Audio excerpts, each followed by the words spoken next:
Assalamualaikum warahmatullahi wabarakatuh. Alhamdulillahirabbil alamin.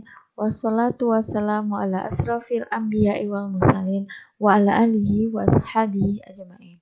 Asyhadu an la ilaha illallah wa asyhadu anna Muhammadar Rasulullah sallallahu alaihi wasallam la nabiyya ba'da amma ba'du.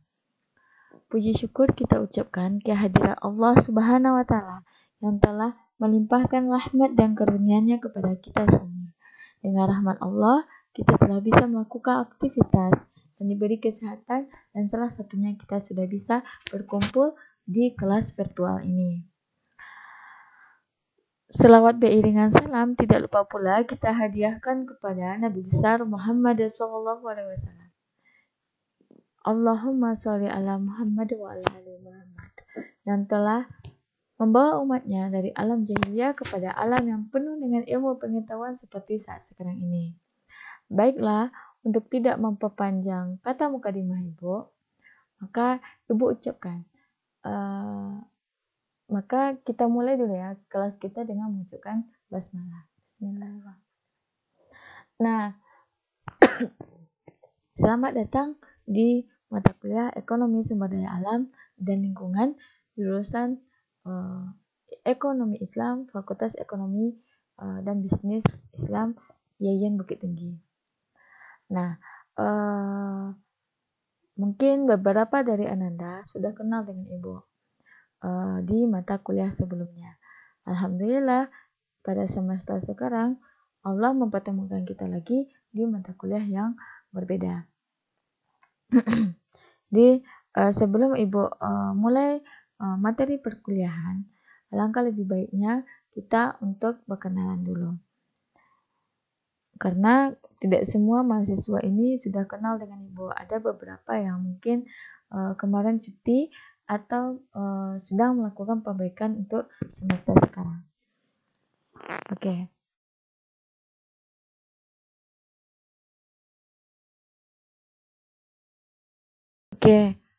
Sebelum kita masuk ke perkenalan, maka jangan lupa untuk membaca basmalah serta tilawah yang sudah Ibu umumkan di grup kelas kita.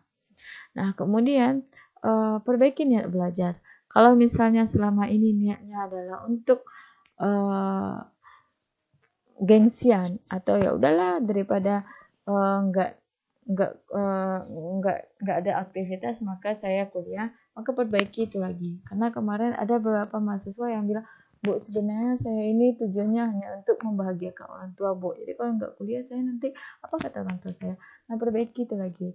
Perbaiki niatnya masuk ke kuliah ini, masuk ke kampus ini adalah untuk menuntut ilmu.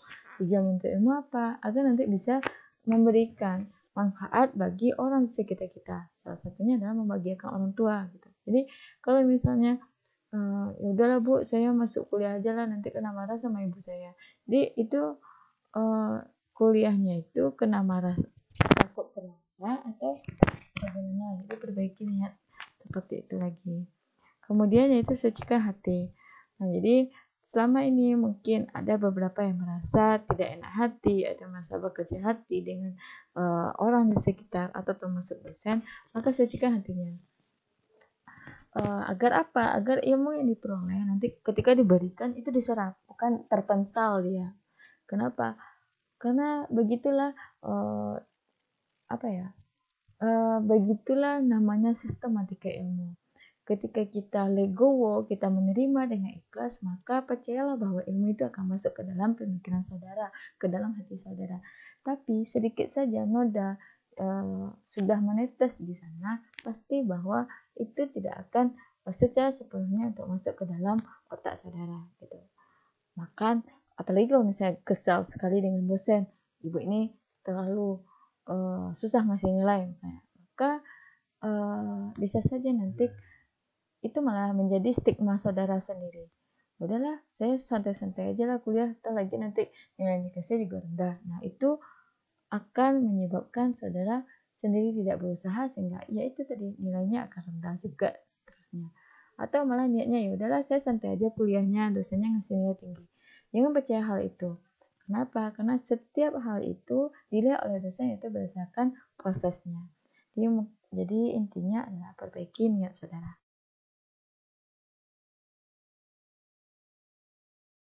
Oke, kita masuk ke sesi perkenalan.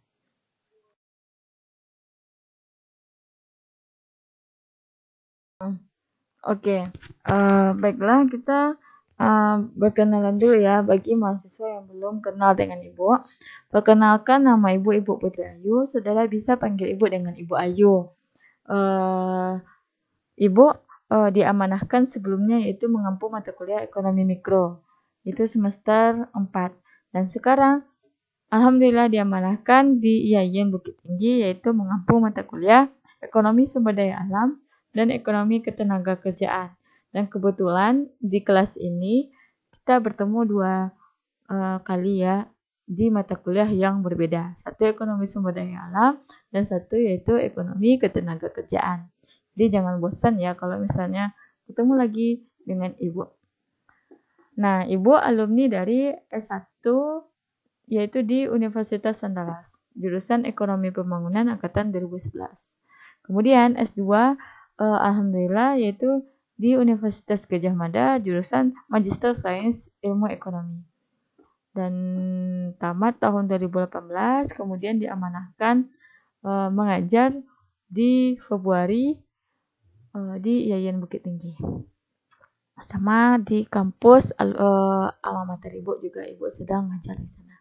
Gitu. Mungkin untuk perkenalan selanjutnya kita bahas di grup WA ya. Oke, kita masuk mengenai pendahuluan. Apa itu ekonomi sumber daya alam? Mata kuliah apa itu?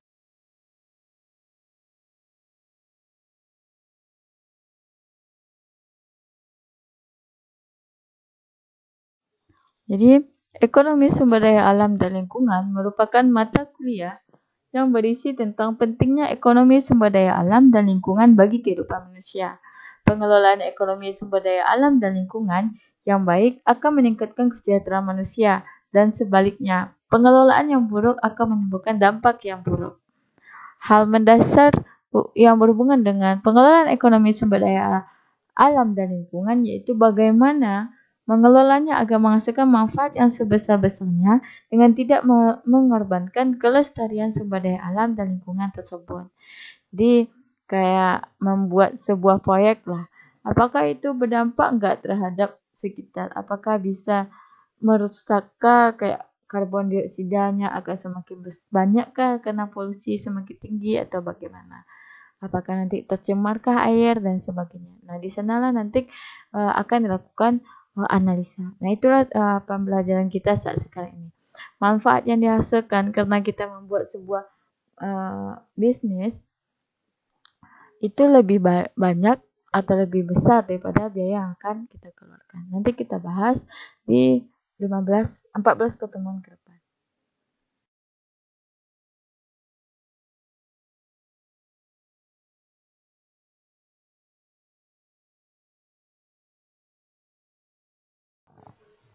Nah, untuk capaian pembelajaran lulusan atau CPA program studi S1 Ekonomi Islam, sebagaimana sudah ketahui yaitu ada 4. Yang pertama yaitu kemampuan kepribadian.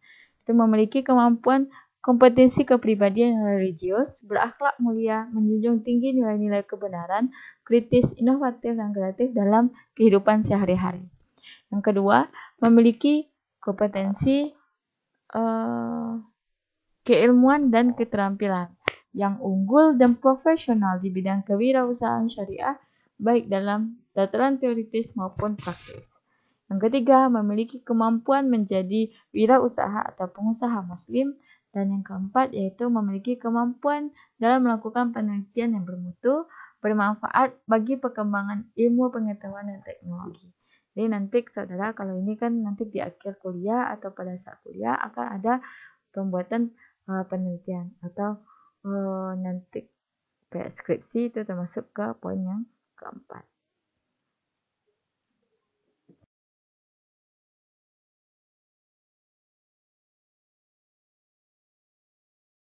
Pembelajaran mata kuliah itu terdiri dari 3, kognitif, psikomotorik, dan afektif.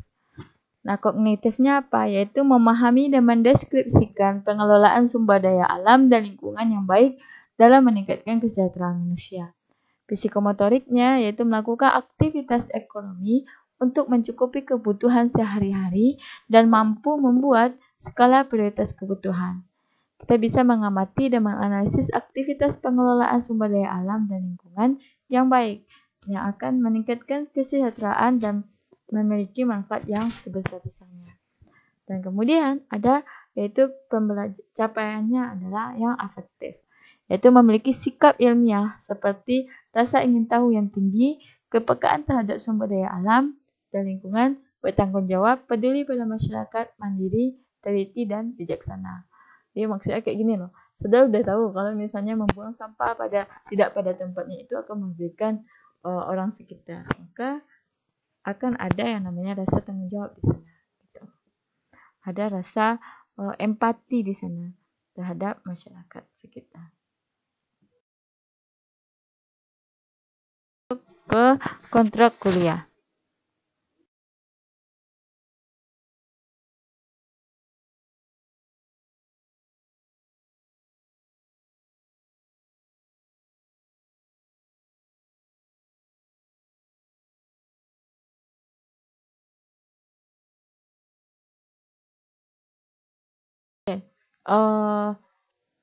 Untuk masalah kontrak kuliah yaitu sama dengan sebelumnya. Jadi sekarang kita kan melakukan kelas yang virtual dan semester lalu juga virtual. Jadi tidak beda jauh. Ya hanya ada penekanan di sini nanti. Mengenai absensi ya mirip dengan yang sebelumnya, yaitu dilakukan absensi secara virtual yaitu live pada saat jadwal kuliah berlangsung. Kemudian nanti kita kan ada Classroom, WAG, dan nanti ada YouTube ya kan sebagai media pembelajaran kita. Nah nanti di WAG itu live dan di Google Form nanti juga live. Maksudnya itu sesuai dengan jadwal. Kalau misalnya ada mahasiswa yang terhalang karena jaringan atau mati lampu, maka silakan hubungi dosen yang bersangkutan. Jadi silakan telepon dosen atau hubungi temannya. Jadi kan biasanya kalau yang bermasalah itu kan internetnya, bukan teleponnya. Jadi hubungi dosen yang bersangkutan. Jika tidak ada kabar, maka dinyatakan dengan alfa. Jika memang alasannya bisa dimasukkan ke dalam AK, maka ibu akan memberikan izin di dalam jadwal tersebut. Pada pertemuan tersebut. Kalau misalnya sakit, maka diberikan sakit. Nah, kalau terlambat, maka nanti konsekuensinya ya dari sikap lagi nanti. Jadi kan ada nanti tuh pengisi absen, terus tiba-tiba datangnya udah 5 menit sebelum sebelum perkuliahan ditutup. Maka itu dikatakan dengan telat, sehingga nanti itu akan berpengaruh kepada nanti sikap Ananda. Gitu. Nah, boleh mengikuti ujian 75% dari 16 pertemuan. Jadi kalau misalnya lebih besar daripada 4 kali pertemuan tidak hadir, maka itu dinyatakan dengan gagal dalam mata kuliah ini. Karena apa? Karena sudah jelas tidak bisa mengikuti UTS maupun UAS. Sehingga nilai UTS UAS-nya 0. Kemudian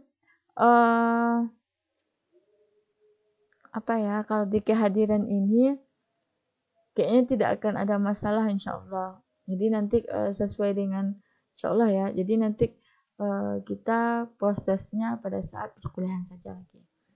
Kemudian yaitu yang kedua yaitu tugas pribadi. Jadi nanti kita akan ada tugas pribadi. Nah tugas pribadi ya biasa. Ya. Yang pertama yaitu ada resume. Nanti juga ada latihan-latihan atau studi cases yang akan ibu berikan. Tugas wajib mingguan yaitu membuat resume dari materi. Nah, pastikan bahwa yang saudara kirim ke ibu adalah punya saudara sendiri. Karena ibu akan mengecek dari awal sampai akhir halaman. Kalau misalnya ketahuan untuk melakukan yang plagiat atau mengambil bahan teman dan mengcopy paste-nya, maka itu artinya saudara sudah gagal dalam tugas pribadi. Dan jelas sikap saudara kena, sehingga itu akan berakibat fatal dengan nilainya E. Kemarin ada beberapa mahasiswa yang berbuat curang, maka itu masih Ibu tolerir, walaupun nanti nilainya akan rendah. Tapi untuk semester sekarang, jika masih ada yang berbuat curang, maka jangan salahkan Ibu, jangan menyembah-nyembah lagi ke Ibu, jangan minta mohon maaf lagi ke Ibu, karena tidak ada lagi toleransi masalah ini.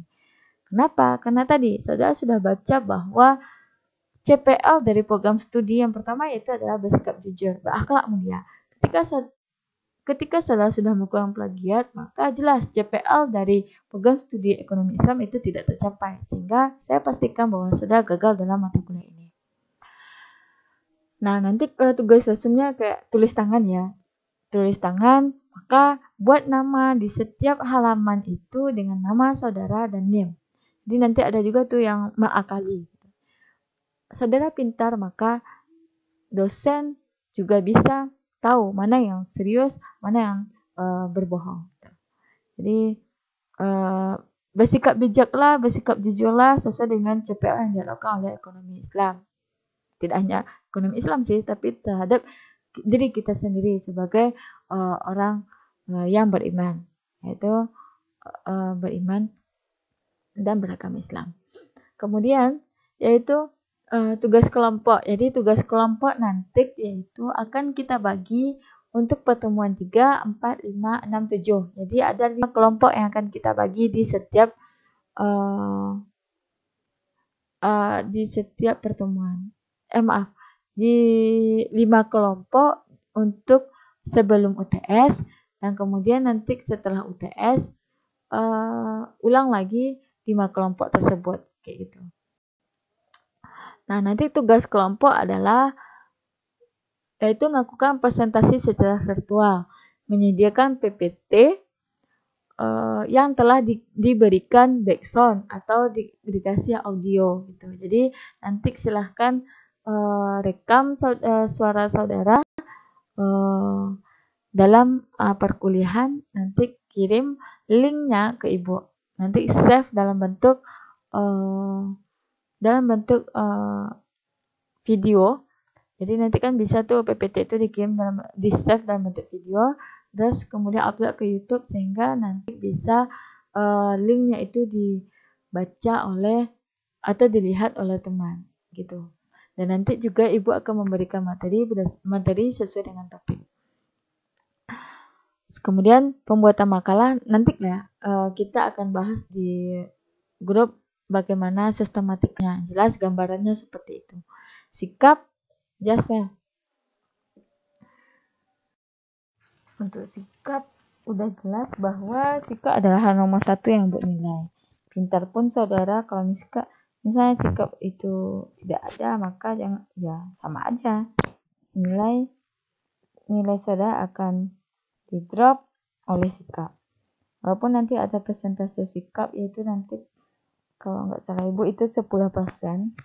Tapi 10% dari sikap, kalau misalnya udah gagal di dalam sikap, tidak bagus, tidak menyukai etika yang baik, maka 10% itu akan meningkat menjadi 50%. Jadi kalau misalnya bagus, maka dapat nilai 10% dari nilai bagus. Tapi kalau misalnya jelek, maka jelas nanti akan minus dia. Sesuai dengan semester lalu lah. Kemudian waktu jadi waktu jadwal kuliah tetap sesuai, insya Allah sesuai dengan jadwal yang telah diberikan. Jadi kalau misalnya ada kendala nanti atau Ibu tidak bisa hadir, maka akan Ibu beritahu. Tapi kemungkinan ya. Jadi Ibu nggak bisa masuk di pertemuan ke-3 dan 4 kalau sesuai dengan jadwal. Jadi kemungkinan kita akan tunda perkuliahannya. Jadi pada kelompok 1 dan 2 itu bisa menyediakan materi lebih lama. Gitu. Karena Ibu ada urusan yang benar-benar tidak bisa ditunda lah gitu. Kemudian pengumpulan tugas on time, nanti akan ada waktu deadline-nya. Nah, biasanya sudah tahu kan, jadi Ibu nggak akan mengasih tugas itu deadline-nya kumpulin jam 8. Saya Ibu kasih tugas jam 8, kumpulin jam 10 kan enggak. Jadi biasanya itu ada beberapa hari untuk bisa submit tugas. Dan Nanti kalau misalnya telat ya akan tertulis dengan tanda telat gitu. Kemudian untuk penilaian nanti dilihat di RPS. Jadi nanti kita akan bahas RPS di sini. Di sana juga ada nanti sistematika penilaian untuk mata kuliah ini. Nah, selain dari kontrak kuliah tadi, kita juga akan ada aturan dari bagaimana kuliah online. Maksudnya di sini lebih tepatnya adalah bagaimana saudara menghubungi dosen. Kapan saudara bisa menghubungi dosen dan bagaimana sikap atau cara untuk menghubungi dosen. Itu sudah Ibu kirimkan wordnya di grup. Jadi silahkan baca dan pahami betul-betul mengenai cara saudara untuk menghubungi dosen. Yang jelas jangan tiba-tiba WA Ibu, Bu saya izin Bu terlambat. Apa yang mau diizinkan kalau misalnya saudara tidak sopan seperti itu. Ya, perhatikan waktunya, waktu kapan menghubungi. Yang kedua, ucapkan salam. Yang ketiga, sebenar-benar pun saudara, maka jangan lupa dimulai dengan mengucapkan salam dan memohon maaf terlebih dahulu. Gitu. Jadi silahkan baca dulu yang aturan yang sudah Ibu berikan. Nanti kalau sempat nanti Ibu screenshotkan nanti penjelasannya. Nah, untuk RPS akan ada di video satu lagi. Nanti silakan simak tentang RPS. Dan di sana nanti ada penilaian.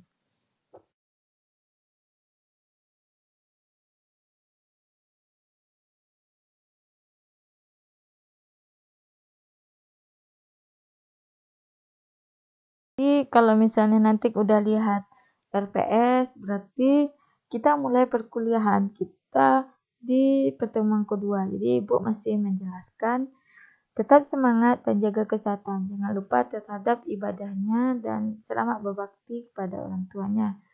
Kalau orang tua masih hidup, kalau sudah mendahului kita, maka sering doakan mereka.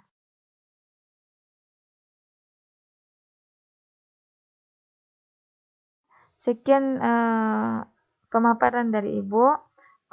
Selamat belajar. Selamat mengikuti proses pembelajaran di semester baru, semangat baru. Nanti diskusi kita mulai di grup saja ya. Oke, assalamualaikum warahmatullahi wabarakatuh.